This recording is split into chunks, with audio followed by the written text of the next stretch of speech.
Good evening. It is 6 p.m. on Thursday, September 12th, and I would like to call this information study session of the Board of Education to order.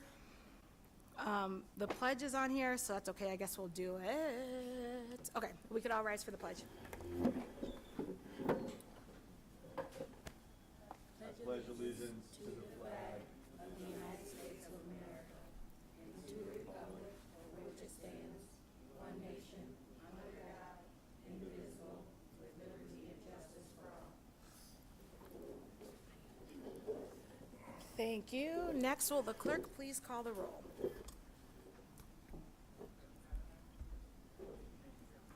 Present.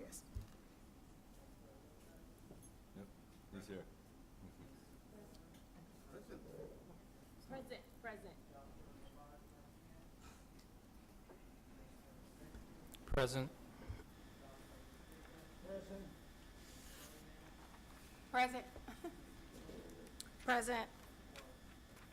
Thank you. Dr. Navarez Martinez and Dr. Kavanaugh did let me know that they would be absent this evening. So this is the party of 7 here. Next, I'm going to ask for a reading of the mission statement. I'm going to pick Ms. Williams this week. Our mission statement is to provide a high-quality education in a culturally safe and nurturing environment that supports all students to live purposefully and fulfilling lives. Thank you much. Next, I'm going to check to see if there's any additions to the agenda this evening. Seeing none. Any public comment on agenda items? There's none. Any other business deemed necessary this evening from the administration or board? Wonderful. That brings us to our information studies session presentation. I'm going to turn it over to you, Superintendent Schuldiner. Fantastic. Well, good evening, everyone. If my wonderful executive team can come on over, I will ask that the board allow me to go be with the team. And I'm, just to preface this, is I'm really excited about this presentation. You know, one of the things that we hear from the community is, so what do you guys do all summer? And, you know, I appreciate that question because this district, more than kind of any district that I've seen, does a tremendous amount during the summer. Some of it is planning, of course, but a lot of it is about this kind of great work that we continue to do with kids. And I also want to kind of give a big shout out to the community in the sense that one of the big asks has been, you know, share with us the great work that you're doing. Let us know what you're doing because, you know, sometimes there's a disconnect in terms of the communication. And I want to thank this board specifically for really allowing us to create and have space to create these kind of great programs. So I am going to walk over there to that empty chair and then we'll kind of begin this presentation. And so we look forward to it. Thank you.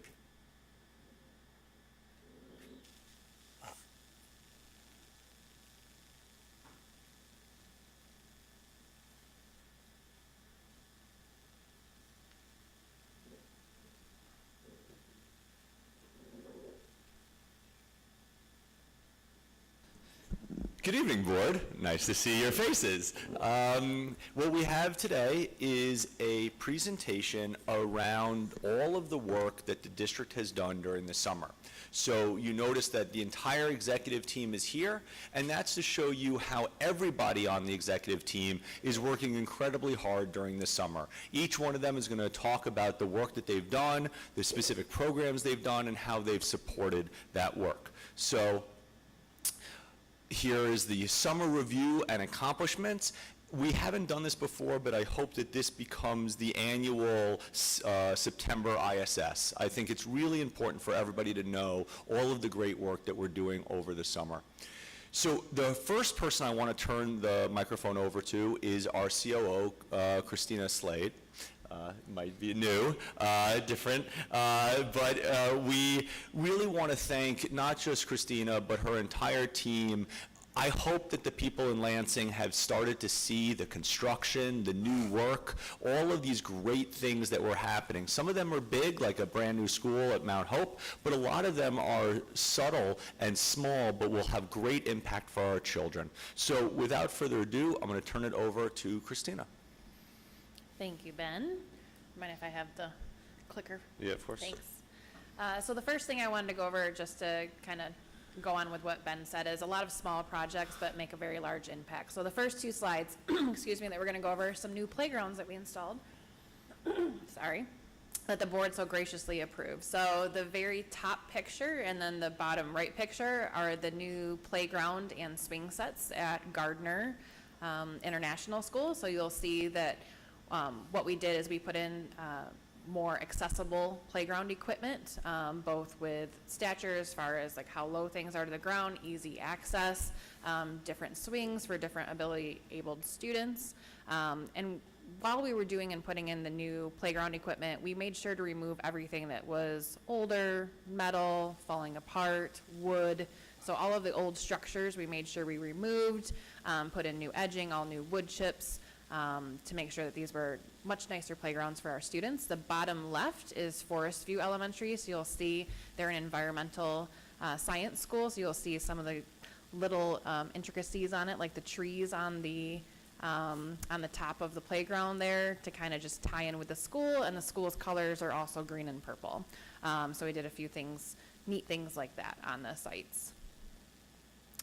This next slide are a few of the other ones. So your top right is Riddle Elementary. So we put in, this is one of the sites that we also put in fencing, so you're going to see them again. But one of the really cool things to point out that the school did, along with us putting in the new playground up there, are the 2 red benches, and those are buddy benches that a lot of our schools are starting to purchase with their school-based funds and put those in place. So those are a lot of fun. Bottom right is at Dwight Rich School of the Arts, where we have several self-contained programs with students that have IEPs. So we made sure to put in quite a bit of accessible furniture and playground equipment there as well. And then your bottom left is the brand new playground at North School. So if those of you that remember what North School had before, a very old, large wood play structure that is no longer, we have something much more new and accessible there as well. Along with that, we will be working on installing playgrounds at the rest of our schools that did not get new playgrounds this past summer. They will be getting them this spring and summer. Next, I want to go over fences. So a lot of this had to do with safety and security of our students and to clearly delineate to the community kind of where our property lines are. So your top picture is going to be Riddle, your bottom left is North, and your bottom right is Cumberland. A couple of the things I wanted to point out when we installed the fences, you'll see that we put in concrete underneath the fences. So this serves a few different purposes. One, having that extra space in there allows us to mow right up to where we need to mow without going into the fences. We don't have to worry about weed whacking, weed whipping. Lots of people have different names for it. And then you'll see the different styles of fences as well. So you'll see that we have chain link and then more of the more high-end fence. So where the chain link is usually where it's going up against where we have forest, potentially a parking lot that's not community facing. We went with the black chain link fence, and then something that's more community facing or where the students or parents see it, we went with the more high-end fence there. So that's why you're gonna see the 2 different types of fences tied in.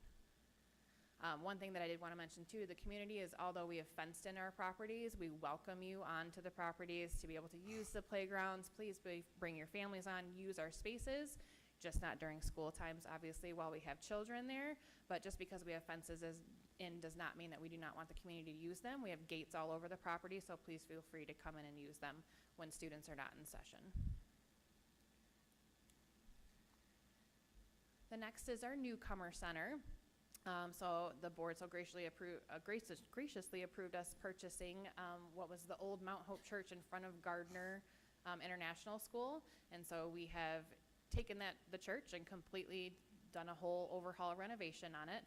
This is now our newcomer center. So we did all new siding, windows, flooring, paint, lighting, furniture, basically everything that you can think of. We did it. Brand new bathrooms, epoxied them, tile, installed water fountains, made this really a nice school environment for our newcomer students to get used to before transitioning into their home school.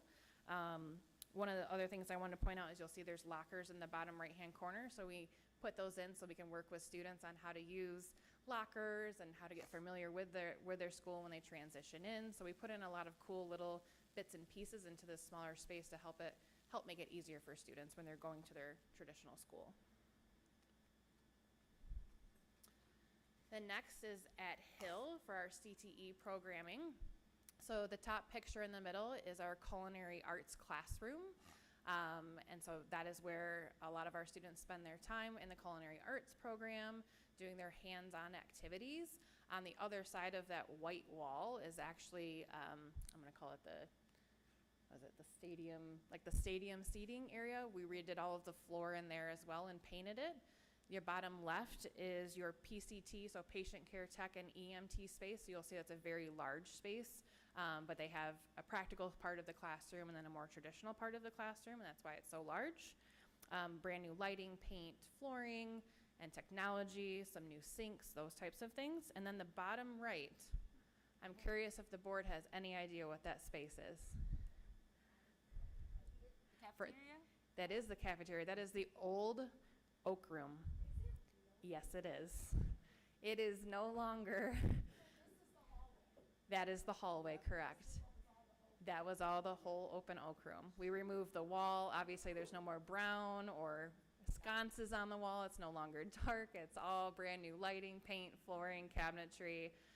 Removed a couple of doors that weren't necessary. So yes, that is. There was always access to the kitchen, but there were 3 doors. Now there are 2. So yeah, we removed one. But so yes, that is the old Oak Room. So you'll see it looks nothing like what it used to look like at all.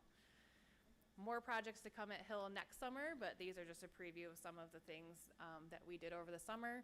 And then obviously, you know, you guys know more about the well-known things, the construction at Willow and Mount Hope and Pattongill, but we did want to go over some of the, I'll call smaller projects that maybe not everybody knows about, and just wanted to highlight those and thank all of the teams that worked on these over the summer.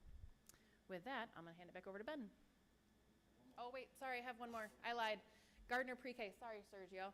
The Gardner Pre-K classroom. So we put in 2 new Pre-K classrooms at Gardner. These are the old shop classrooms from when it was a middle school.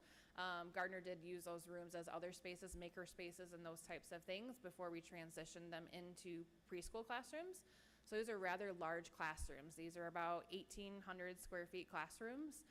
So it's got plenty of space for the students to do different activities in preschool. They also have brand new bathrooms in the classroom as well, a lot of color. And then they have access out to their own sidewalk that takes them directly to their preschool, their playground.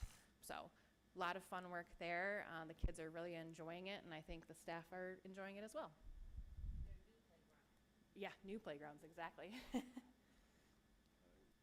Thank you, Christina. So hopefully the board and the community can see all of the, you know, the money and the time really spent creating wonderful physical spaces. We know research after research says, you know, if you can give kids places that they feel comfortable in, that they have the equipment, so like that brand new culinary arts program, that they have, you know, all the things that they need to work on. You have the PCT room where they have both the desks and chairs where they're doing their book work, but they also have enough space to do their practical, where they bring in, you know, the plastic dummies where they can do CPR and things like that. It's really finally, as a district, taking a holistic approach to all of our space so that we're putting the right programs in the right places. So like what you saw with Gardner in the pre-K classrooms, those are the perfect spaces because they have a door that leads directly outside for play. That's really important rather than putting, let's say, classrooms in a place that are, you know, put together. So I didn't press the button. But okay, so one of the things again that you've got with our physical space, now I want to turn it over to Sergio to talk about all of the programming we did for our special populations. You know, again, we have traditional programming, but we also have a lot of really special programming for our special population. So I'm going to hand the clicker to Sergio and the mic, and he's going to take it away. Good evening. Thank you, Ben. I also want to start by thanking all the people that were part of putting these programs together and delivering the services to our community, and all the people around the table also who collaborated with us to get this done. So, the first program that I'd like to share with you is the BEST Camp. This is a program that has been going on for a couple of years, which it means the Bilingual Education Summer Tutoring Camp. This year, we had 222 multi-language learners, and they had the opportunity to continue their academic success in the math areas and the English language arts. These are students who have arrived into our community within the last 2 years. They're at some of the lower levels of English language proficiency, and this kind of program really kickstarts them for the following year. The program lasted 6 weeks, 3 days a week, and we had one lead teacher and another 13 teachers, and the RSVP foster grandparents were part of this, the Waioya youth employee, community volunteers, and below in the slide you can see the nationalities of where the people came from, which is representative of who Lansing has been welcoming in the last few years. As you can see in this slide, not only do the kids have fun, but it represents the whole spectrum from K through 12. So all kids who needed that special little help were part of this program. They also have beautiful field trips. Our next camp that we had is the Native American camp, and this is done with collaboration with the Indigenous Youth Empowerment Program. 48 students attended this camp. It was 2 weeks. It was hosted at the Welcome Center, and they went from 6 years old to 16 years of age.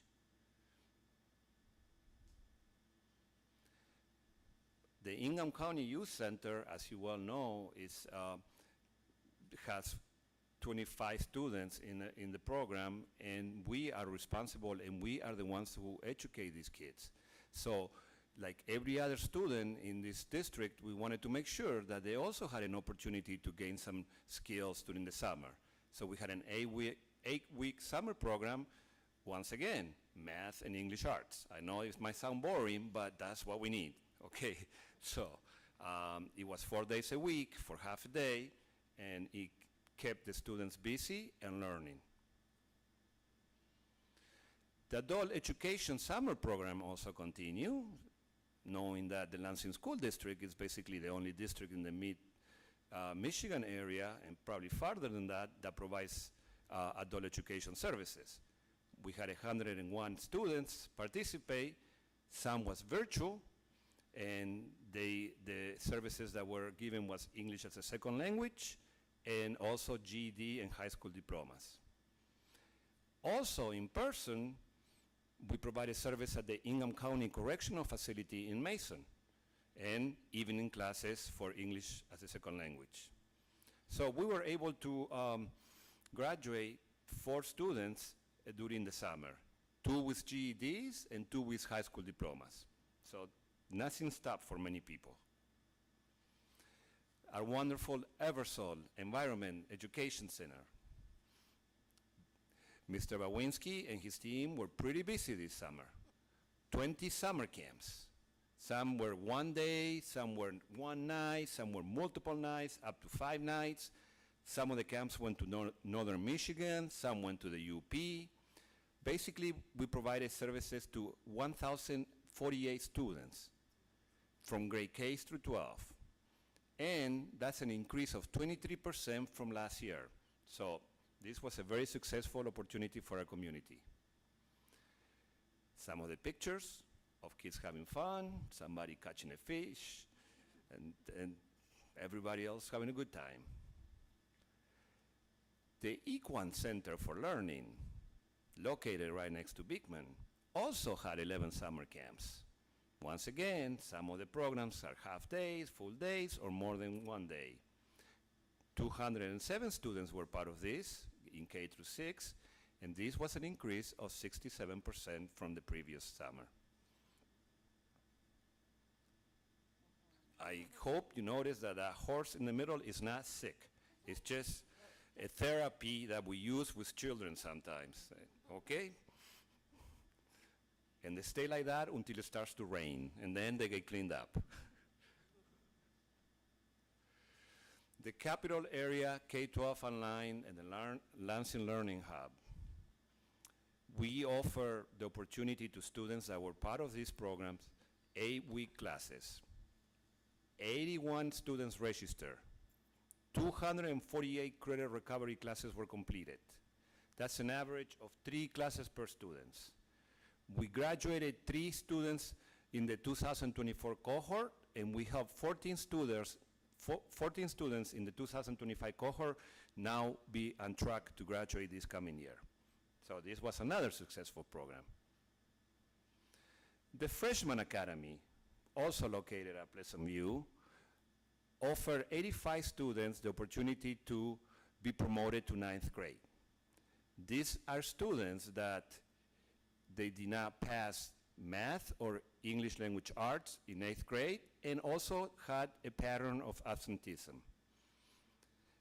Of the 85 students, 61 students were able to attend the summer program, and 41 students were able to pass the classes and do everything they were supposed to do, so they were able to go to the 9th grade and start their high school careers in their high schools. The students who did not participate or did not successfully complete the program are now enrolled in the 8.5 program at Pleasant View.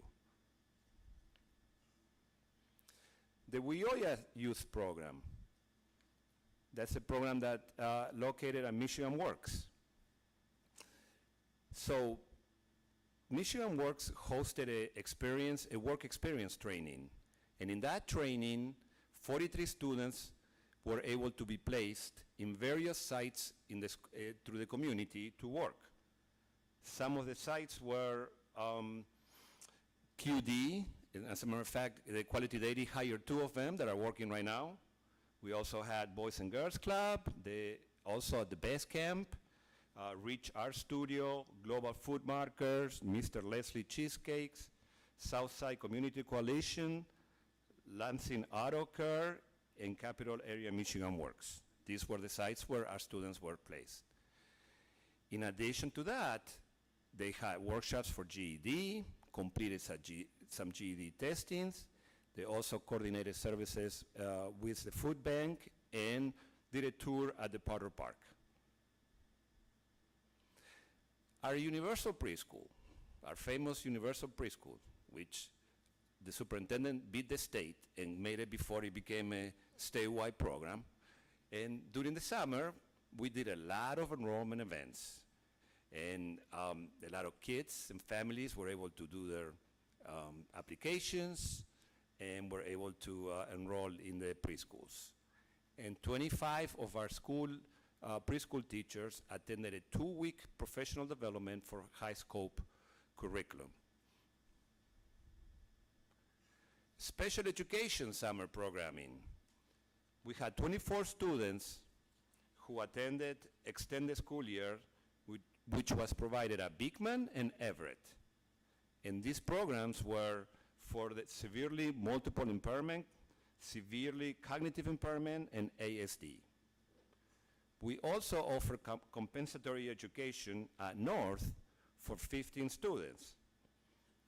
And many of the early childhood special ed staff were also trained with high scope. And at the same time, Ms. Eileen Prijoda was very busy providing professional development to the staff. She provided over 100 staff members professional development during August. So that's about it for my programs. Thank you. Thank you so much, Sergio. So again, you can see how many different programs we have for all of our different student populations.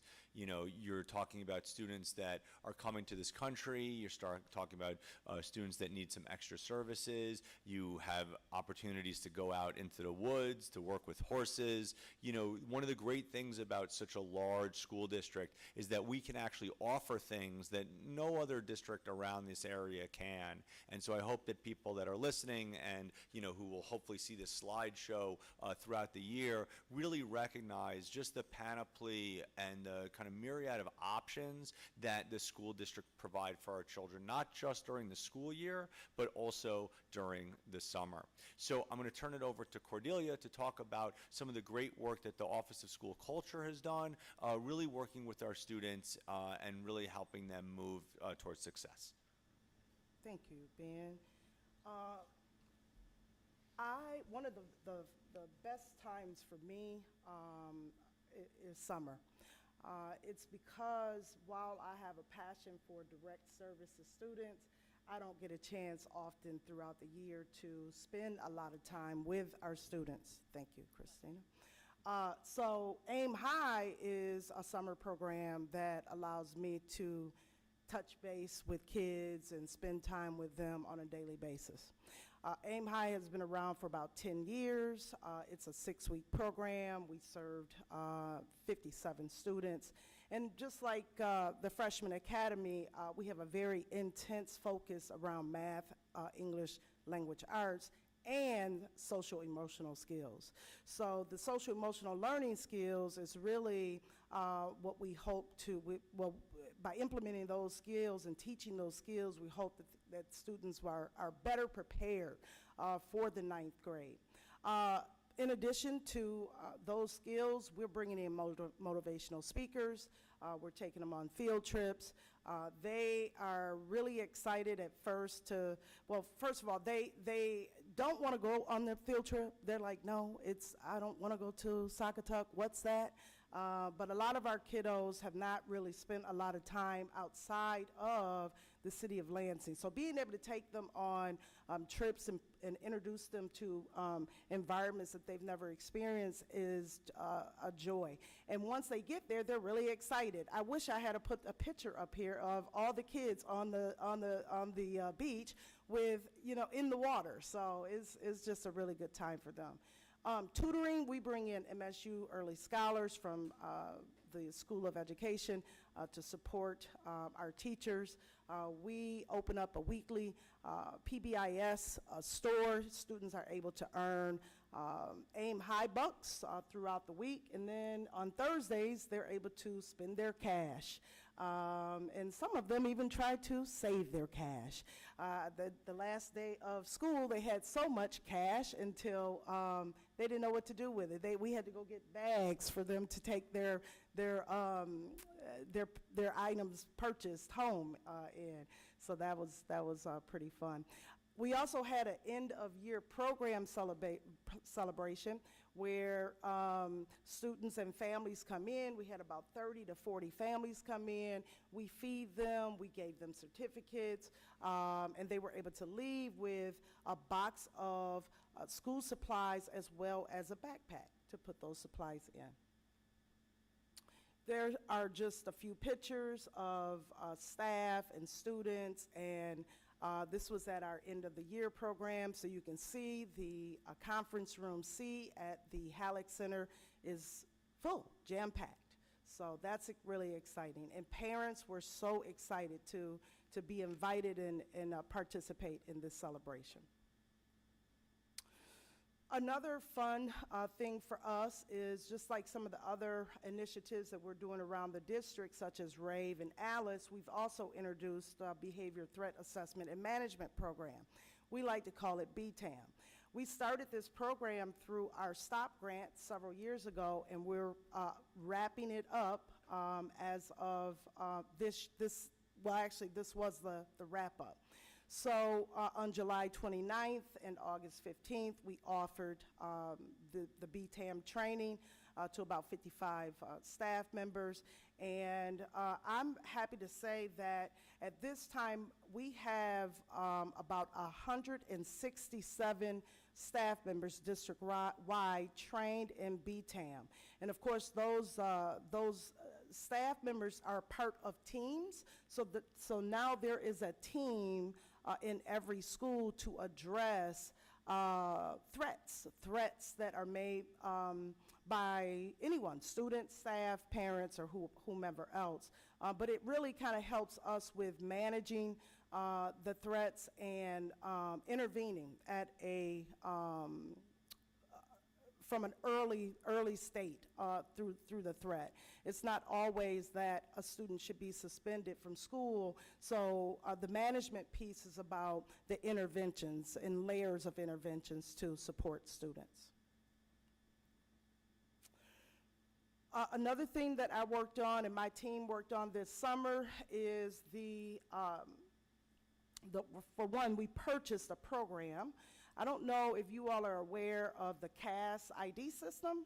Okay, so the CAS ID system, they have various programs, and the Student Behavior Management Program is yet one more intervention that they offer, and it's around discipline and making sure that discipline is put out equitably, and the accountability piece comes around how folks are I guess, dishing out the discipline, and really being able to look at how they're doing it, how many days they've been out, providing other options. There'll be drop-down boxes for them to choose from. They'll be, looking at the days, the number of days our special education students have been out of school. They'll know whether or not MDRs have been conducted, et cetera, et cetera. We've been working in collaboration with the Department of Special Education as well as the Office of Schools to talk about roles and responsibilities for those folks that have access. We're looking at a soft launch for later in the winter, but it's it's customizable and is built on a flow chart on the back side around our policies, actually. So that's why our special education and Office of Schools are really involved in the building of this new program. And of course, you all have heard about our student development program, but our director of health had this program open to all students from June 10th to August 17th, and we served approximately 3,420 students. And those are students who, for instance, the numbers, it might be one student that have come every day of the week. So it's not, one single student, but yeah. And of course, they're able to offer programs such as soccer and esports and basketball and strength and conditioning. And so those kids have had fun. Obviously, almost 3,500 kids were there, so that was a good time.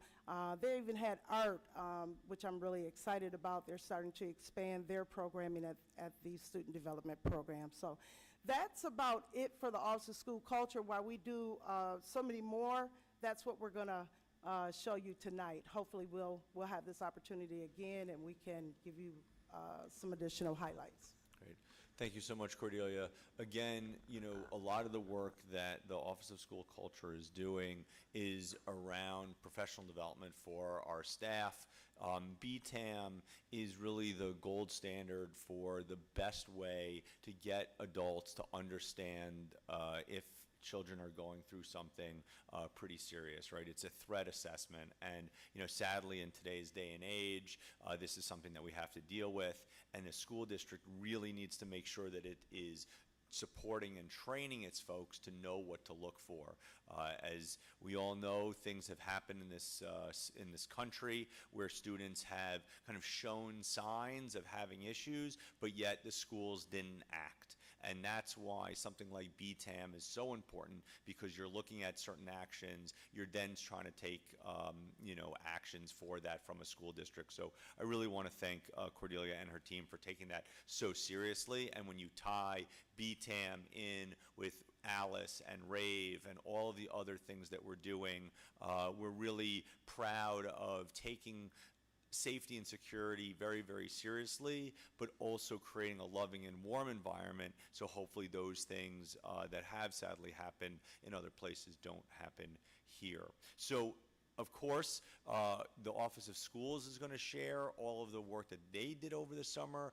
And, I want to preface this by saying, when people think of summer school, I at least think of the Mark Harmon, Christy Alley movie, where students, go to summer school because they had failed or they had done something, whatever, and they got to make it up. But, that is part of it that Jessica's going to share. But you'll see how many different and fun activities we have for children that's just so that we can provide summer activities for children. And that's something that a school district really needs to recognize too, is that the summer is a time to continuously learn in fun and hopefully outdoor ways, and the Lansing School District really has done quite a lot of that, and you'll see that from Jessica's presentation. So let me give her the mic. All right, good evening, everyone. It's a pleasure to be here tonight to really represent the hard work of our principals. We've had a huge shift in summer school over the last 3 to 4 years in that we have moved all of the monies for summer school away from centralization at least for our elementary and high schools, and really in the hands of our principals. So that's what you're going to see this evening. The rationale behind that really is the board knows we had a declining enrollment for summer school. And so we needed to figure out a way to increase enrollment back, and we know the way to do that is through relationships. So by turning the money over to the principals and having them plan the summer schools that's really specific to their students' needs, timelines, activities, and of course then their own teachers will be there, the students that they know, their friends from their classroom will be there, we really did see an increase in the enrollment, so that was a huge success. So though these are my slides to present, they are the work of the principals that you're going to see here this evening. So we'll start with the elementary summer school programs. We had programs at 11 of our elementary schools. We actually had 12 programs, which we'll talk a little bit about more in the next slide. It spanned grades kindergarten through 8th grade, so every grade in our elementary schools, and of course we had our preschool with our special populations. And then we have our areas of instruction, which were ELA, math, and Mandarin, because we have our Post Oak School, and that was how Jill Kolar, she did a dual camp, and one of them was for Mandarin. So it was pretty great to be able to see how each unique principal created their own summer academies. We did have 348 students district-wide in attendance just in the elementary schools alone. And you can see their wonderful little faces and their teachers at the bottom of the screen. So we are really pleased that the staff really has taken the time to embrace summer school, wanting to spend that time with the children in their homeschool settings. Here are some of the programs that we had along with the enrollment. So from Averill to Willow, we had schools, and of course I mentioned Post Oak carried on two different sessions, one that covered ELA and math, and one for Mandarin. North School has a missing number. We wanted to make sure we captured the right grade levels, and I was able to get that before I came here tonight. That was grades 2 through 7 for North School. But ELA and math, and who can't just look at those cute faces, right? It's great. We also have summer school at our high schools. We actually have found that the high school was where credit recovery really works in the summertime. We did not want to mess with that. The high school principals really kept the formula that they've kept year in and year out because it has been a successful program, so why would we change it? There were 2 4-week sessions during the summer from June to August. It really kept them from the week after school to the week before school, so if they were interested, they could really maximize their time to do credit recovery. We did follow the credit recovery model through Edgenuity, and we also have teachers that are skilled and accredited in those areas to be able to support students one-on-one through that time. Also, we have SSSs during that camp and counselors, so it's really a full-service high school camp, which is really wonderful. We did serve breakfast and lunch. We also offered bus passes to all of our students like we do during the school year so they can come and go, and also gave them really an opportunity to get back on track for graduation and also increase their athletic eligibility. So let's take a look at how successful this was. So for summer school at our high schools, of course, we had Eastern, Everett, and Sexton. You might be wondering about the Lansing Tech, as that is one of our high schools. They were able to utilize the summer school because it is such a much smaller program at Eastern, Everett, and Sexton. So I didn't want you to think we left them out. They are captured in these numbers. So for Eastern, Everett, and Sexton, we had a total of 624 students enrolled in the program for session 1 and 2 combined, so there can be some duplicates there of students. And then we have the students with recovered classes, 350, and it shows at each of our high schools, with a total classes completed of 995 during the summertime, which means we had 8 students that were actually able to graduate, which is really wonderful. Next, we also had PD offerings, just like Sergio talked about in his department, and also Cordelia. We have a big responsibility in the Office of Schools to make sure that we're ready to teach our students and that we're really making sure that all of our administrators, teachers, secretaries, and assistants have proper training. This number that we have here of the 20 professional development offerings did not include this various school professional developments that also happened this summertime. There were quite a few that schools put on for their staffs or even paired up with school to school to offer professional development. Topics for this included our ELA curriculum training for K-12. We did intervention programs, CPI, which is our crisis prevention and intervention trainings. We had reading apprenticeship, MSU emerging leaders, EL and SE specific trainings, equity in education, various speakers, and in-depth retreats, just to name a few. We had over 919 staff members that were in attendance. On the left, you will see right here where we're sitting this evening in the Sexton cafeteria, that actually is our new teachers at professional training, so our first year in Lansing School District. It was wonderful to be able to welcome them and provide them with professional development. And then on the right, you'll see our administrators in our retreat. So it was a busy summer for the Office of Schools, and I think it really set up not only our students but our staff for success. And we really could not do this without our community partners, so we'll end with them. We had 5 students from Lansing Technical High School that interned with Mr. Marcus Leslie at his local business for Mr. Leslie's Cheesecakes this summer. What was really neat is they not only learned about how to run a small business, so it wasn't just about making cheesecakes, but about taking inventory and what it takes to run a business. They actually even got to come up with their own new cheesecake flavor and take it to the farmer's market. If you were curious like executive team was, we had to know what the flavor was, and it makes a lot of sense. It was cookies and cream. So I can see a high school student absolutely coming up with that flavor. We had UMP, the United Mentoring Program, operated by Carrie Smith and Tracy Edmonds, who provided mentoring to our students at Sexton. We had Streets 517 that worked with Lansing Learning Hub this summer, which is operated by Patrick Sauer. That was wonderful, working on social emotional learning activities with our students and mentoring. And then we had Keeping It Real with Phyllis Manuel, who offered mentoring services at our Student Development Center. So again, a very busy summer. Everyone from our schools to our parents and students and our community really were able to make it a successful time.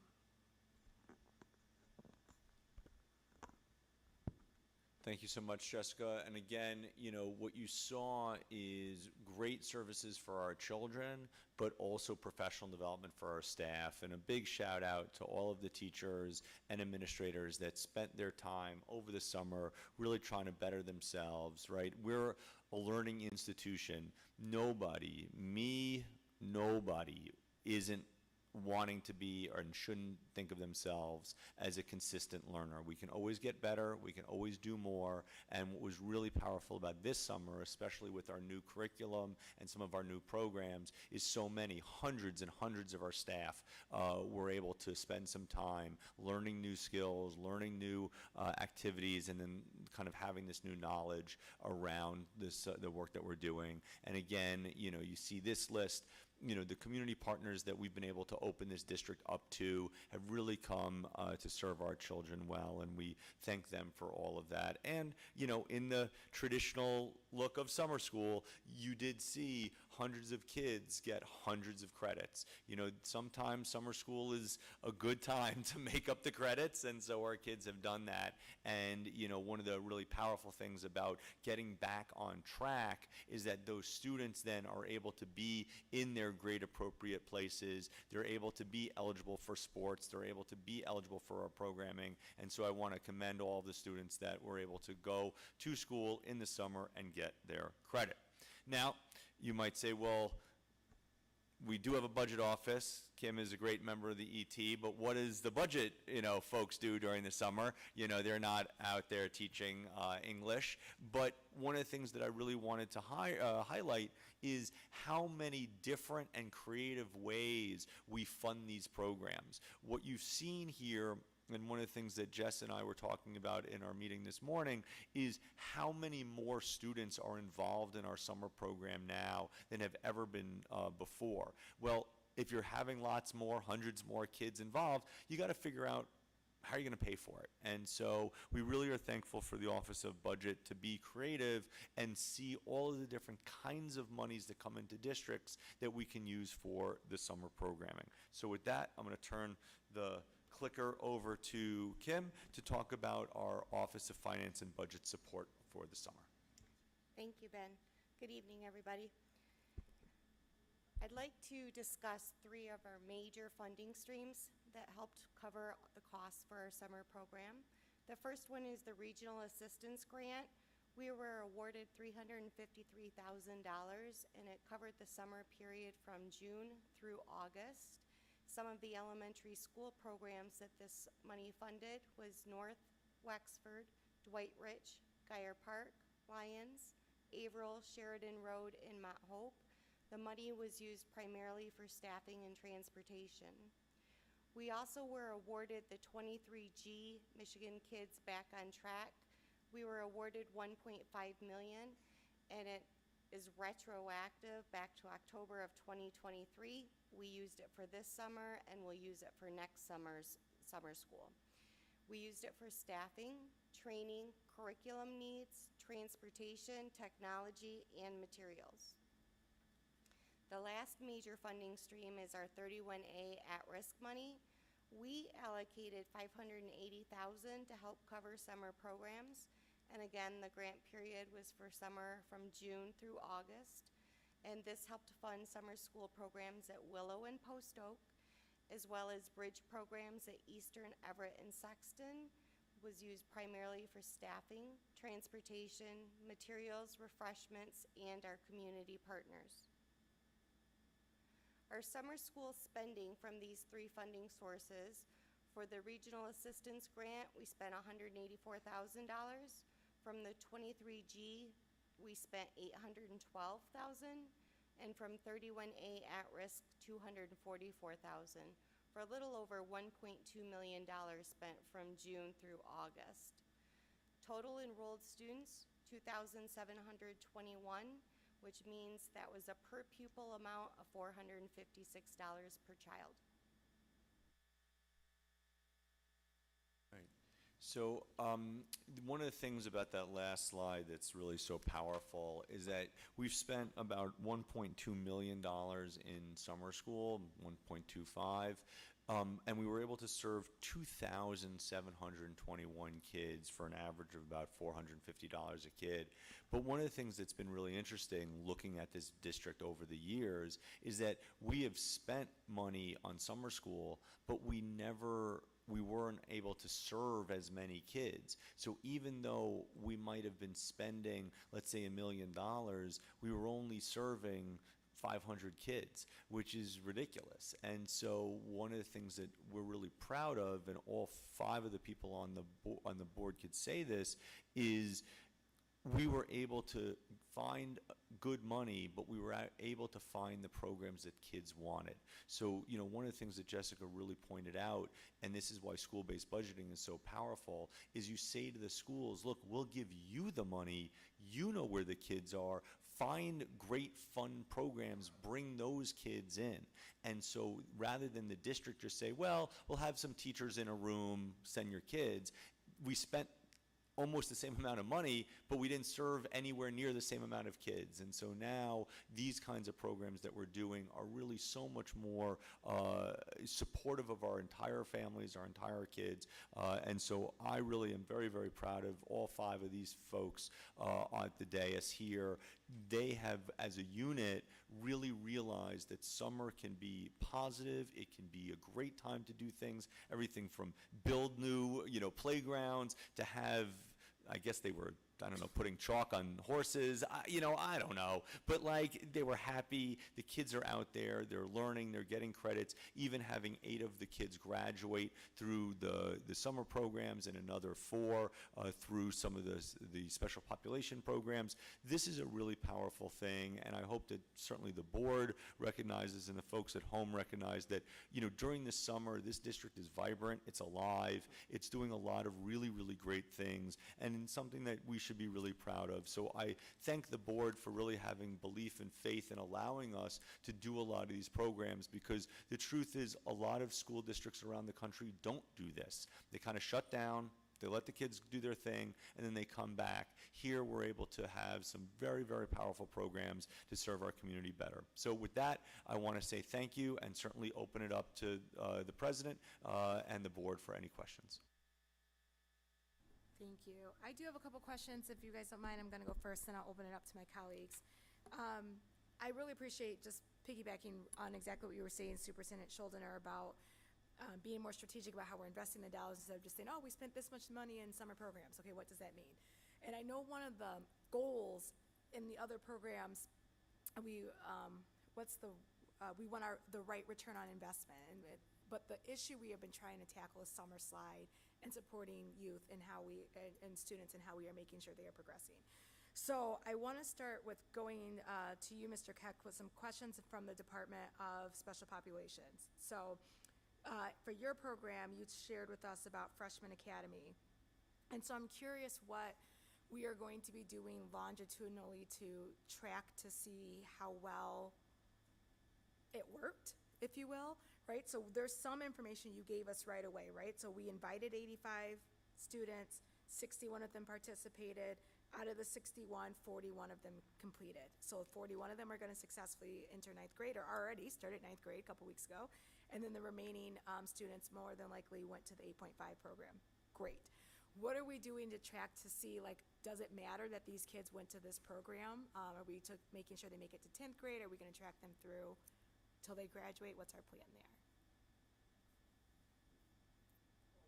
Microphone in the middle between the superintendent and I. Happy to answer too. But the students that are going to the 8.5 program, the criteria of what they're supposed to do when they're there, besides the social and emotional support that are provided, is they must pass 8th grade English language arts, 8th grade math.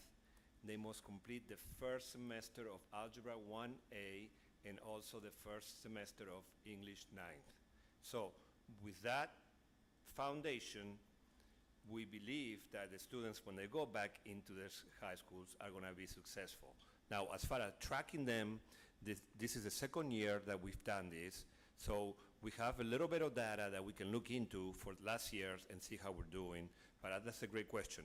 It's great to find out how they're doing. Yeah, no, I mean, one of the great things about this program is that we actually have students that we can kind of see how they're doing, successfully. But what's been great is the students that have been able to get their credits, and they have to show that they have the skills necessary to get to ninth grade. And so we have seen those students do better. We have seen a big change, actually. We'll share count numbers, probably in a month, but what we're seeing is the kids that are actually enrolling in ninth grade are going to school in ninth grade. One of the things that this district's had over the years is kids in 8th grade just automatically rolled into ninth grade, and we lost a lot of those kids. Those kids didn't graduate, they didn't even go to school, and so what we're seeing now just in this brief window with count is the kids that are actually enrolled in ninth grade are showing up to school. That's a huge indication that by creating these kinds of programs, the freshman academies, the 8.5s, is that we're saying, look, high school is a big deal. Going from junior high school to high school is a huge change. We want to make sure that you're ready. And so now those students that are actually enrolling in ninth grade are showing up. How they're doing, I'll let you know. It's just week 4, Absolutely. right? But it's a Right. great question, and I think we can actually hopefully present something maybe at the end of the year to Yeah. show you if this has worked or not. So it's Yeah, great. And to keep track of it, right? So like I know we have to be both financial good stewards, but I mean, if educating these 61 kids means 61 more kids, I don't care how much it costs if it means those 61 kids can graduate, right, on time. So I'm just curious what our plan is for that. So that was my first question, and then contrast to that, going to our Office of Schools, Ms. Benavides, I really like the idea of talking about having that real-life connection with the students so that the schools are tailoring their summer school programs to their population. I love that. But I think that might be contrasting to what we have for the Freshman Academy, because at Freshman Academy, the requirements are the same across for everybody to be in the Freshman Academy. When we try to look longitudinally to see how summer school's working, if every school does it too differently, then we won't necessarily have standard and criteria for why the students enrolled. We will be able to standardize how well they do, right, if we have attrition, but I don't know if we have any standard for what made us enroll them. And I'm just curious if we at least have, as a district, could identify, like, this is your base. At minimum, students who identify in this area should be in criteria, and then build however you want to do it around that. thank you. So one of the things that we did for the Office of our Instructional Division is we worked with the principals to identify, using their NWEA scores, Okay. which students should be attending the various camps. Now, some of our principals also decided to do some fun weeks that everyone was just invited, right? Because we also want to keep it so that it's welcoming for all of our students, but the majority of our students were identified through NWEA.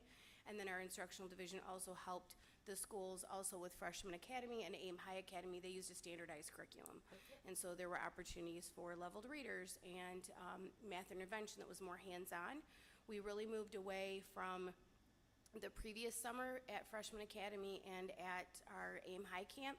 We used a virtual program the summer before last, and we really did not feel like that was a great way to go about it. So this past summer, we used a program called Rewards, which is really teacher interactive. It's lessons, like you would see in a traditional school, lessons being taught, work, actual paper, pencil, those kind of things. And then we've used Moving with Math as our summer math program, which is extremely hands-on. There's manipulatives, there's a pre and post test. So we actually can see from the beginning of summer till the end of the summer how the skills actually improved in the various standards that we tried to tackle by using our NWEA data. Perfect. Yeah. Thank you.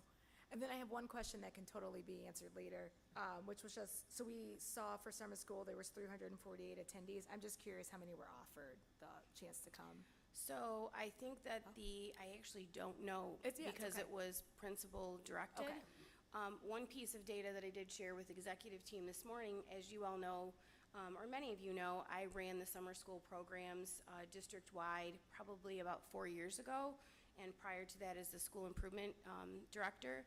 One of the things that I can tell you that was super exciting about seeing our per pupil count was when we were really struggling with summer school enrollment, I remember coming to the board and the budget was about $899,000.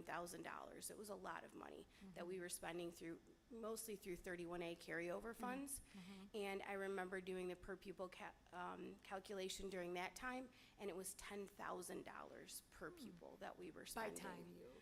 Yes, and so That's a what's whole year's amazing worth. about it is that though we see this enrollment numbers, just how far the district has come by changing the strategies Yeah. of really going across departments and really pushing the money back to schools for elementary and secondary. But that's a really proud moment, at least I feel like, for the district, that we went from a $10,000 per pupil now to the $456,000. Yeah. So I do want to point that out because I do think that's a huge accomplishment.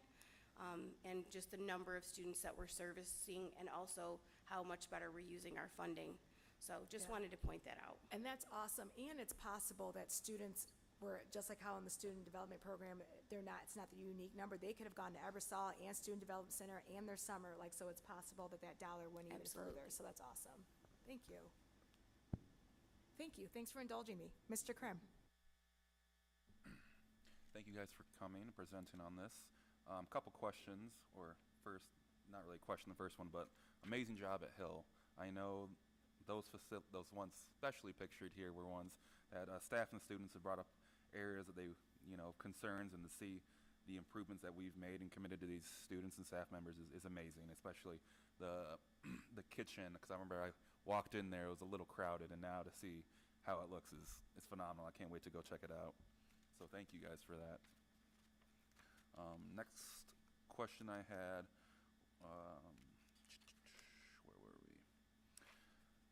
Oh, for the summer schools.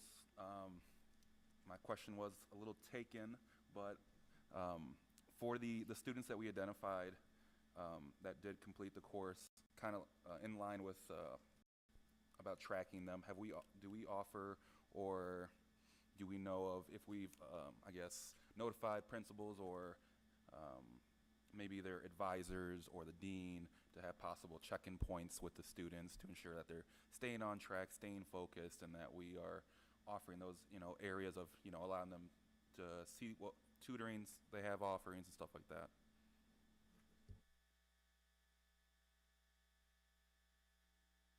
Oh, there we go again. It's like the mute when you're, when you're muted for Zoom during COVID. That's what this reminds me of. It's bringing back PTSD. So I'll answer that question in that I actually sat with Eastern during the time that they were doing this, although it happens both at Everett and Sexton, so I don't want to make it sound like it's just one school. but they actually get all of the names of all of the students that are in the programs that happen for Freshman Academy and Aim High, which are 8th graders that are needing that support. And they tailor their schedules, their programs, even with UMP and Streets 517. Many times they're even assigned mentors right from the get-go for being a freshman. So yes, they actually track those exact students and make sure that they're keeping track of pulling their data regularly to make sure that they stay on track. I think that was one of the most important things about having this 8th grade into 9th grade program is when you get into high school and you start to get in deficit credits, then you feel like there's a whole sense of, oh, I'm not going to be able to complete what's happening. I feel behind. I'm not with my peers. So having this 8th grade summer program really helps us to make sure that when our freshmen come in, they stay on track. And so the schools, I was with Ms. Bates, the AP at Eastern, and she had the list, and she's going through, and she's assigning them their counselors, and she had copious notes about their scores and what they passed in the summertime and which teachers they should have. So it was really neat to kind of see that in the works. Instead of just hearing about it, I actually got to see it kind of happen in action. So the answer is yes. Yeah, I really appreciate the question because, you know, what you do in the summer, if the people who service those kids during the school year don't know, what's the point, right? And so I think the district's done, and the high schools particularly have done a really good job being able to track that. One thing we didn't actually talk about here, but I want to highlight, is the high schools, I think for the first time in a long time, had a summer bridge program, and so that was really cool. In fact, I was just talking to a parent who also might have used to be a school board member, and she was saying how thrilled she was with her child going to the summer bridge program because her child was actually pretty nervous, you know, which I understand, right? And so there's a really nice thing that, you know, our families are starting to see that we're doing all of these supports to help our folks kind of be there, you know, at these schools. You know, our high schools are big, right? I mean, they're not as big as I think some people remember, but like if you walk into a school of 1,000 kids, that's a lot, you know, and so the schools are really being very pointed around the individual kids and seeing what they need. So I appreciate the question, and, you know, I really appreciate the high school staff for being, even though they're big schools, each and every kid is being supported. Awesome, thank you. Last question I had was the high school summer schools, it said the focus is credit recovery model. I just have a question. I'm not sure if it's how this would work out or feasibility, but do we offer the chance or opportunity for students to achieve credits at accelerated paces so they can graduate earlier? Oh. Yeah, so, you know, it's a great question. You know, not yet, but we probably should. Right? I mean, I think that there are ways, and there are a couple of times that we do that. You know, you can take certain online courses, you can take certain exams, there's things like that, but our high school, summer school hasn't yet really focused on that, but it's something that we have considered. I mean, the reason why both Sergio and Jess were laughing is that we've talked about this quite often, and I think, to be honest, and, you know, I think, you know, the community can hear this, is for so long, this district has focused on trying to make sure that the kids can graduate, that they can kind of make up the deficit, which is important. But I think we're finally at a place as a district as we can start to think about those enrichments. Now, we have a lot of enrichment programs, all of those things at Ebersol and whatever, but we haven't really thought about the, like, you want to get ahead, you want to skip a grade, you want to do some work. One thing pedagogically that I do have an issue with is, so, you know, you're a motivated kid, you know, you want to take Algebra 2 in the summer because you want to get ahead. My thought is, if you're really getting ahead, I want you to be in front of a teacher. I want you to be learning this lesson from our great educators. The only way that you could really do the enrichment stuff for a kind of extra time is you're going to do it online. And I'm not necessarily sure that's the right answer, but I do think that we could have enrichment programs. I don't know if we want to have enrichment courses where you're getting full year credit by just plugging in. The reason why credit recovery is so good is that this is a kid who was hopefully in class, and for whatever reason, they didn't get their 65 or they didn't get their pass. But they sat there, they were learning, they were doing some work. They just didn't finish it. So now the credit recovery model says, hey, look, you did the class, you just didn't pass. Well, let's work on the work that you need to do in order to pass. An extent, going to the advanced stuff, you would have to start from scratch because you've never done that before. So this is a long pedagogical conversation, which because I'm a big dork, I'm happy to have, but I think there's some concerns about like offering a calculus class in the summer. The only way you're really going to do that is online, and I'd rather have our teachers do that.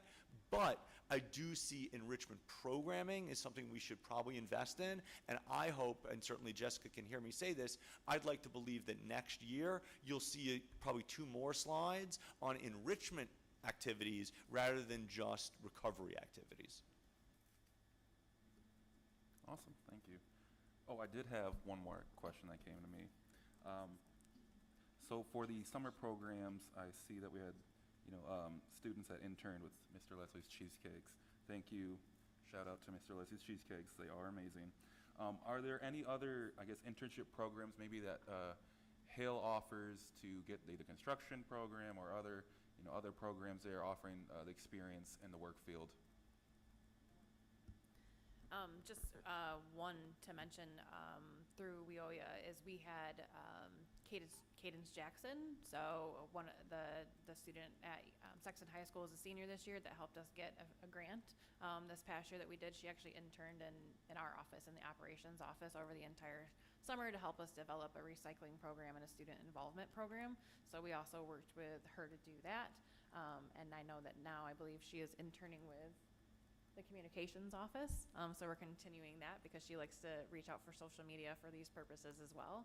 And I think we have additional ones through Sergio.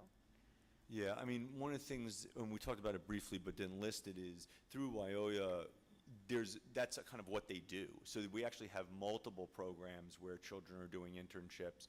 What I look forward to is through the Lansing Tech, all 4 of those programs then leading towards it. 9th graders, there's some issues about OSHA and things like that in terms of what physical things they can do, but we're really looking forward to it. And I mean, Sergio was there.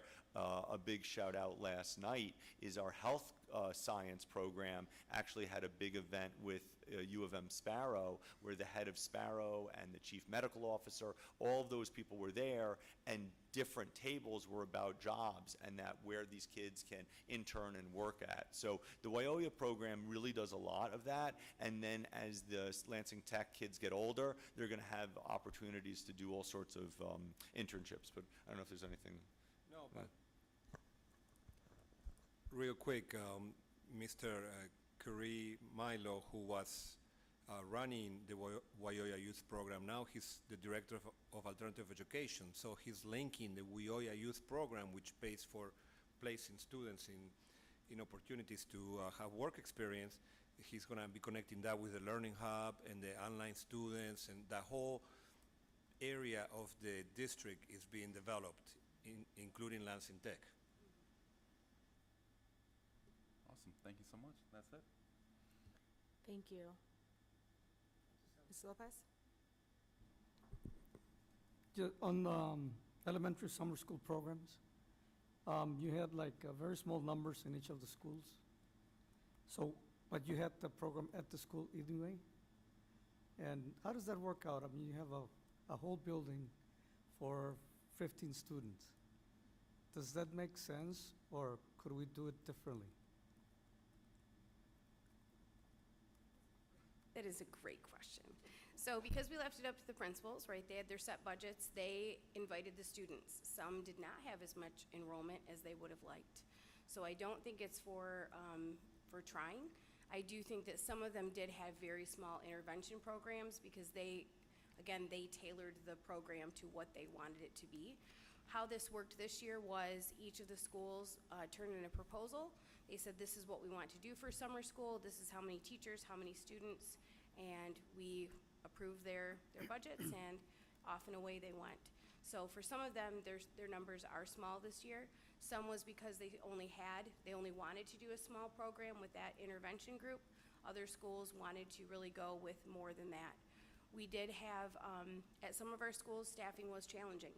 Teachers wanted to say, I'd like to unplug for the summer, and so staffing was, at some of our sites, they were not able to get as many teachers to come into summer school as they wanted. And so they did run, some of them said, we're still gonna run it with a small number of students, and we'll adjust as we need to do that. But the postings were district-wide. I just want to be clear about that too, so that it was not specific that only that school could have teachers come. Yeah, well, One of the things I want to add is I really appreciate the idea of like, well, look, you've got 15 kids in one school and 15 kids in another. Why wouldn't you just have them go to one school and save the money? The reason why we didn't do that is when we've done that before, the kids just didn't come. So when we had these, and that's why, you know, that number that Jess was giving you, we used to spend about the same money and get many, many fewer children.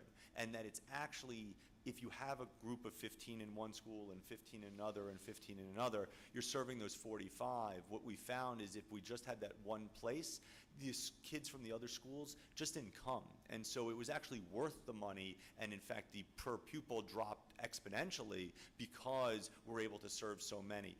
And also, you know, the light bill, the electric bill, things like that, the buildings kind of be open anyway. We're doing cleaning and deep cleaning, so you didn't really waste a lot of money. But what was really nice is we could tailor the program to the specific kids. So yeah, you saw that there was only 15 in one group, but that was 15 with one teacher for a lot of days. Those kids got some really intense work, and that might have been because the program that the school wanted was just for those kids. So yeah, I thought the same thing. I was like, why don't we just put them in one building, sit? Turns out when you do that, they just don't come. And so that's why we did it. well, they feel comfortable Yeah. in their house. Exactly. Yeah. One other thing that was mentioned is for next year, doing some enrichment programs, Yeah. like music, for example. You know, you I mean, know- I think that's a great idea. You know, Yeah. I mean, we have some enrichment programs like that, but we haven't, you know, so for instance, sometimes the bands will go up to Ebersol. We do that, but I don't know if we have a kind of district-wide music program over the summer. That's something we could really look into. Well, or if the principal wants to have a music program, Yeah. because we need to start, you know, that music program again. And I Yep, think absolutely. in the summer, if we put together, you know, however many weeks, but Yeah. concentrated on learning music, you know, reading music and stuff like that. Yeah, absolutely. I mean, you know, the high school bands will do stuff over the summer, but, you know, as we've been talking, the reason why we have a director of enrichment is that we really need to do more at the elementary right, level and the right. junior high school level. So I think that's a great idea. Yeah, and just, how many credits do we need to graduate from Lansing schools? Remind me. So the state law is 18, and Yeah. that we have for our alternative ed, so that's the hub, and for the online. Our traditional high schools are 22, and so that is with electives and stuff like that. And then the board is allowed to, through me or your own direct vote, is that you can actually adjust it all the way down to 18. But we have the 22, the 18, and there's stuff in the middle, but. I know. I mean, I can go on, but that's your that's the answer. And I want to. I mean, what I will say is I'm very appreciative of Lansing for having a higher standard. You know, sometimes people will say, oh, you know, I mean, look, our graduation rate has gone from 62 to 85 plus. It's been amazing, 23% in just 3 years. And I know there's some people out there that say, oh, you know, you're just juicing the books, you know, you're just making it up. And the truth is, not only are we not doing that, but we actually hold ourselves to a higher standard than we even have to by having those 22 credits. And that's really awesome that we're able to do that and now graduate 85+% of our kids. Oh, thank you for the presentation. Appreciate it. Dr. Rodriguez? Thank you very, very much. Not only I recognize all the work done by the district, I also congratulate you. A few years ago, I published an article called summertime is an opportunity for continual learning. And that's what we did. I don't want to go to the last point about how many credits we need to, our students have to have. I think we need to go back and see if we have any policies that require our students to have so many credits to graduate. I think that is something the board has to check, or just to have the policy that we go along with what we are here today. One of the things I'm really pleased is this elementary schools, that they receive some grants, or you gave them the money. What happened to the other elementary schools? Why this one receive the money and not the other ones?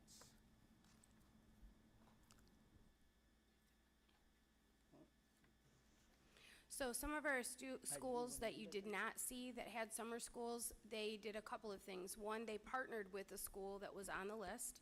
So where that was located was where you saw. The second thing is they invested in during school time Saturday schools. We had a couple of schools run Saturday schools through the school year, and after school tutoring. And so they chose to use the money during the school year versus during the summertime. And so that was where you didn't see, I think there's about 5 or 6 schools that were not listed. So they either partnered with another school, or they chose to use their money during the school year for tutoring in Saturday schools. So that was their options. If we did have parents at those schools that did not offer summer schools, we did offer the other sites for them to be able to go to. So if you were at a school like Atwood, for example, which was not on the list, we did offer the other school sites to say if you'd like to go, you're welcome to attend one of the other schools during that summertime. Do we have a plan maybe to extend to all the schools? That is Sure. my question. Yeah, absolutely. Okay. Then we didn't mention parents' communication, how we spend this learning process with the parents during the summer. Because we cannot start in September with the parents and then in June and then start again in September.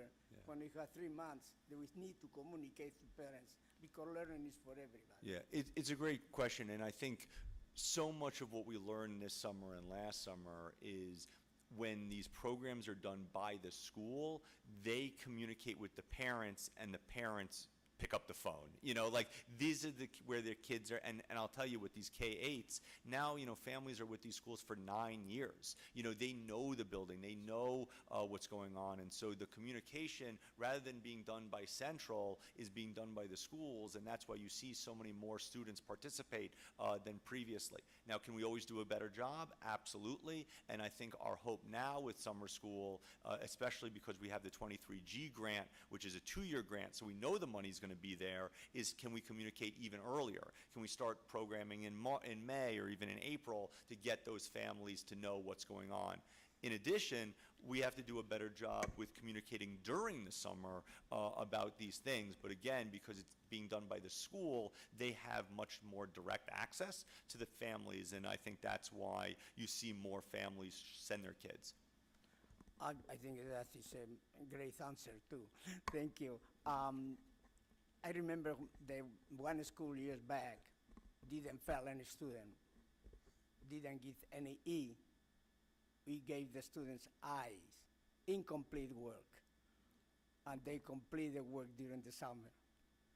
And that was a way to have the families and the students come to the school during the summer, because no failing, but you had to feel the rest of the time. The few hours that you lost during the school time, you come to the summer. That is why I started congratulating and thank you, because we have so much to do. It's incredible that they were talking all year long education, and that is what we should go for. Thank you, Madam President. Thank you. Mr. Nowinski? Thank you. My son was able to attend one of the equine learning day camps and loved it so much that he's now a herd volunteer here taking manure up every Tuesday. So if you can convince a second grader to do that, you're doing something. I wanted to ask, some of the programs I know like Ebersol and those have capacity limits, and I think we're filled up. Is there anything that the board could do from a funding or whatever perspective, or the community could help with from a volunteer perspective to assist with staffing that could maybe allow us to get past our current capacity limits on those programs? It's a great question, and thank you for sharing about your family. Sometimes space is just limited because of the physical space, but I would say, there are things that the board and just volunteers can do to help support our children in all sorts of ways. And I think because this summer was really so much more successful than we've been in years, we've been doing a lot of analysis, and we're going to see what were the programs that people really liked, and can we increase them? So, Ebersol, each of the bands usually get a week, they do certain things, so there's a pretty tight time limit. But something like the equine program, I think we probably could expand, but, we'll certainly talk about that. But, all I ask of the board is just continue to support us the way that you've been. The budget is there, we just have to make sure, and if you ever want to volunteer at any of these programs, we would love to have you, so.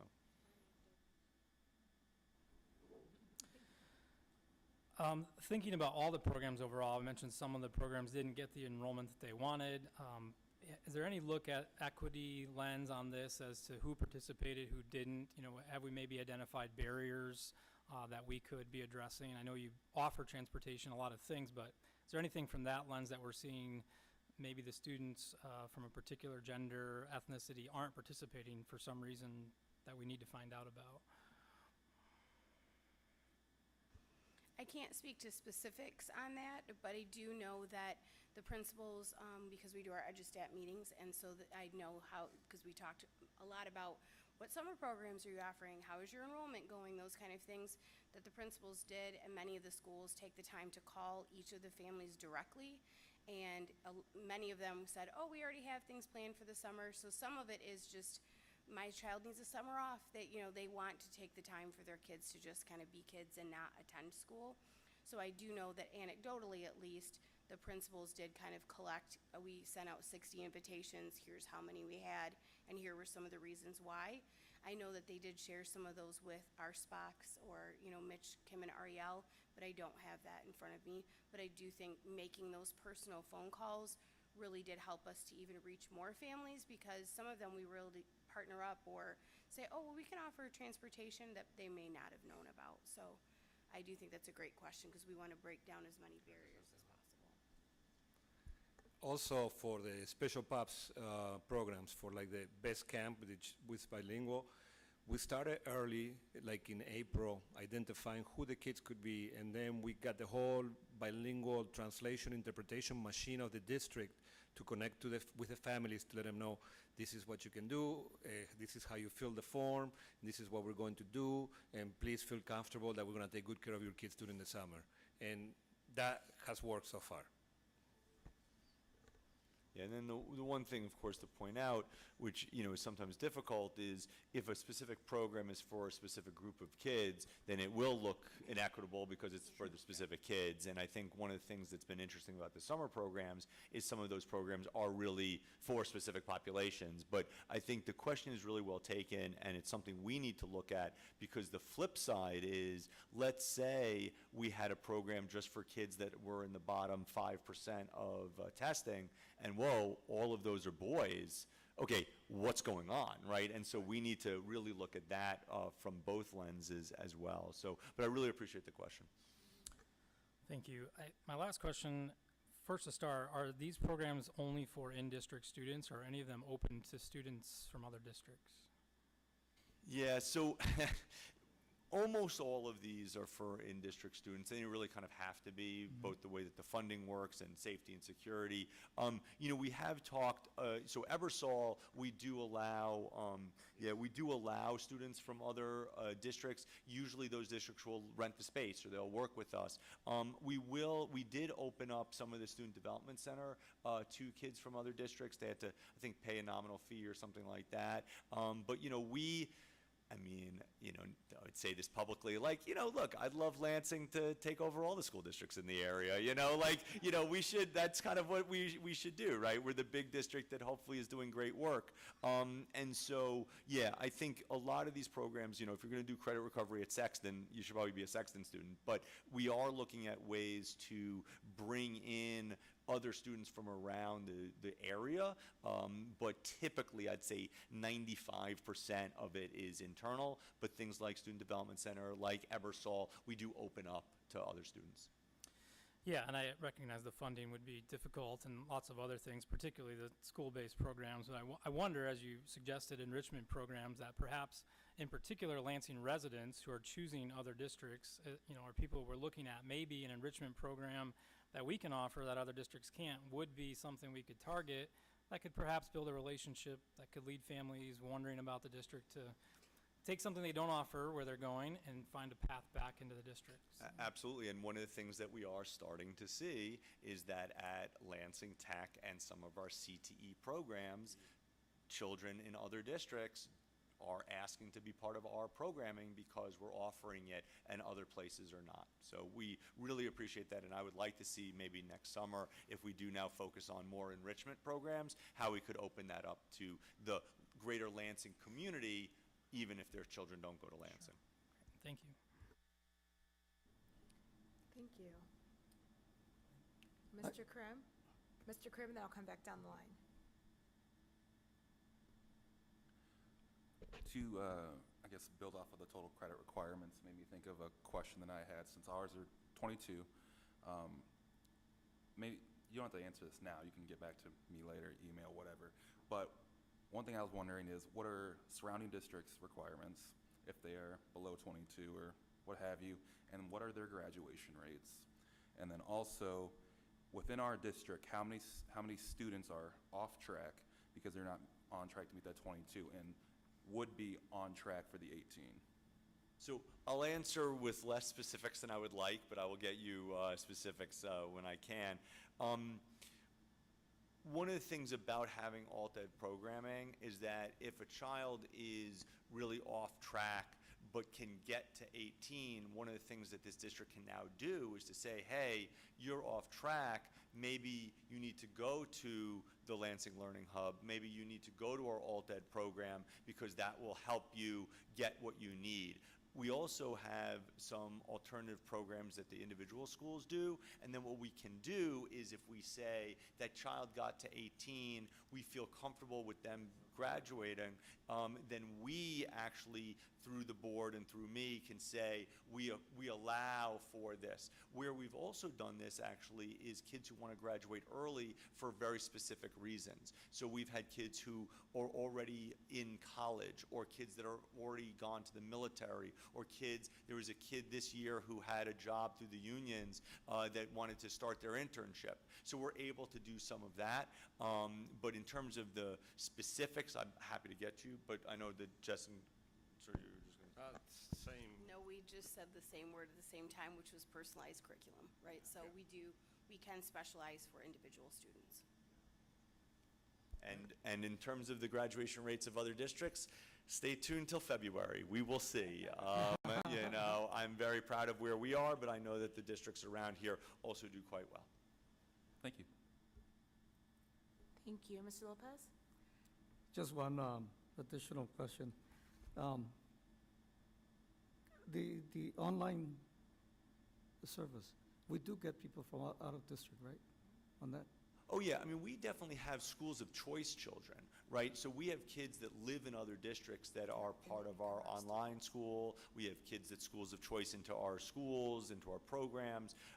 But I think what would be interesting during the summer is they wouldn't have to necessarily be schools of choice kids. They could just be kids that go to Hazlitt or what have you, but they want to be part of our enrichment program. We could allow that. We would just have to figure legally how can they be part of those programs. Yeah. Well, because right now we do have kids from other school districts Absolutely. already. Yeah, through, so the schools of choice program, you could live in, let's say, Bath, Right. and you say, I want to go to whatever, Post Oak, it's right down the street, and then there's forms, and they just fill it out, and it's all good. Yeah. Right. Well, I know that districts put a limit on how many that they might want to bring in for schools of choice. But we don't have that problem. Nope. Anybody listening, send us your children. We're happy to serve, so. Thank you. Dr. Rodriguez? Thank you, Madam President. You mentioned the new curriculum. I think that we need to know the new curriculum ourselves. Then, if we can have some kind of presentation in the future about what the new curriculum is and how we can be familiar with that, then we know what the parents or what the people ask we can answer to. Thank you. Yeah, I think that's a great point. I'll turn it to Jess. But, there was a really long and involved and very deep process around these, and I think it would be really helpful. We've talked about it a little bit, but, I could imagine either an ISS or even just a presentation around it. I know Jess has talked about it quite a bit, but I really appreciate the question because we want everybody to know about it because that way we can support it too. So, but I don't know, Jess, if you want to talk about it. And also we can present that to the other schools and the whole thing, because what we are teaching is is important for because when I ran, I said our students, our future. Our curriculum today prepare our students for the future. No. Yeah, we would love to come and present about the curriculum. We can present on the current ELA curriculum, which is brand new this year, CKLA for our kindergarten through 8th grade, and then for my perspectives, 9 through 12. And then currently we are piloting for our math curriculum, which we will adopt next year. And then we also have our current Amplify Science, which we adopted last year. So we would love to come and give you the gamut of our core areas. And then also to let you know, through Instructional Council this year, our focus is on also elective curriculum. So what are we offering in our middle schools primarily, and curriculum that fits the wide offerings that we now have, now that we've gone to the K-8 kind of middle school model. So we would be happy to come in and share I'm so that. glad that you mentioned them. I think this board supposed also to support and approve the new curriculum. And we had to do that, but also, not now, not tomorrow, no, who knows when, what kind of the staff development we are having for the new curriculum. Absolutely. But, that is an open Pandora box, and I don't want that. Okay, thank you very much. In fact, we were very thoughtful about that, so I can share a little bit about that. Just having been a teacher in the district, oftentimes we would adopt a curriculum, you'd have one professional development, and you're like, ta-da, you should be great at it. We know that that's not true. And so some of the things that we have been offering that the district is really proud of is we have been offering coaching throughout the school year from each of the adoption phases. So for example, this week, past week, Kavanaugh, we went in, we had our Amplify Science coaches come in, and they coached in science, even though that was 2 curriculums ago. So we have ongoing coaching from the actual companies. And then, for example, with the ELA curriculum this year for each of our DPPD days, so there's 8 of those over the course of the year, we will be focusing on the ELA curriculum each of those times, along with math. So we've really built those in content area. So I would be really pleased to share our PD plan with all of you, because it's a very thoughtful approach. And then also, not to steal thunder from Sergio, but they've done a wonderful job with our SE interventions and also our EL program, so we don't want to forget that as well. So we kind of have to work hand in hand with the curriculum adoptions that we do. Wonderful question, because our staff have to be supported to implement the curriculum. Thank you. Mr. Lopez? Yes, so this new curriculum, when do we expect it? So the English curriculum started this year. The science curriculum started last year, and the math curriculum will start next year. And this is the first time in a long time that we've had kind of new full curriculum. But Jess probably, I was not here the last time you did this. But what's nice is, and I really am very appreciative of the Instructional Council, is we've had so many teachers and leaders go through a year of piloting, sometimes even 2 years of piloting, really looking at the stuff. So the CKLA, that's the English curriculum, that started this year in full. We had piloted it previously. And then the math, we're piloting right now, and then we're going to have a full adoption next year. So I think what would be really nice is maybe sometime in ISS in the spring or something, is we could tell you, here's the CKLA, we're almost a year through, this is what's going on, here's the math, we're going to be starting it next year. So, I mean, I'll work with Jess on that, but I think that would be a really good presentation. My question really is, how are we going to infuse this with the multicultural concept that we passed the I am resolution? so glad you asked. So, you know, in fact, that's one of the meetings we were just having last week, is that what's really nice, especially about the CKLA program, is that there's already kind of an equity lens, but it allows us to really use the new thoughts about multicultural education that we're hopefully going to be unveiling and having our committee and all of that. So what's nice is these programs really will dovetail with the work that we're doing. The lens in which the teachers looked at when they were even grading which curriculum to choose had an equity lens grade so that you could make sure that it was going to align. So it's great, and I really look forward to very soon really presenting to the board the first steps in our multicultural work as well. Thank you. Was Go Math the last math curriculum? Okay. And I was just going to add, I really love what Dr. Rodriguez said. I think it'd be very powerful for us as a board to have it, and then everybody can sort of see district-wide. A friend of mine has a child in a different district, and they do something called curriculum night. So after, you know, the back-to-school open house, and that's when you get your list, you can do all that stuff. A couple weeks into school, everything kind of slows down. Then they have curriculum night, and that's when the parents can actually, you know, because your brain isn't thinking of that when you're trying to get your kids' list and find their locker and do all that stuff, and then later bring them in and do these curriculum nights. I think that might be helpful as well. So just adding that. All right. Thank you guys very much for the presentation. Appreciate it. Next on the agenda, yes. Next on the agenda would be public comment on non-agenda items. Alex, do we have anybody? Bueller? Okay, great, wonderful. Next will be comments from the board, colleagues. Ooh, may I have a motion to adjourn? It's been moved by Ms. Williams, supported by Dr. Rodriguez. All those in favor signify by saying aye. Aye. Opposed, same sign. Motion passes 7-0, and at 7:37, we are adjourned.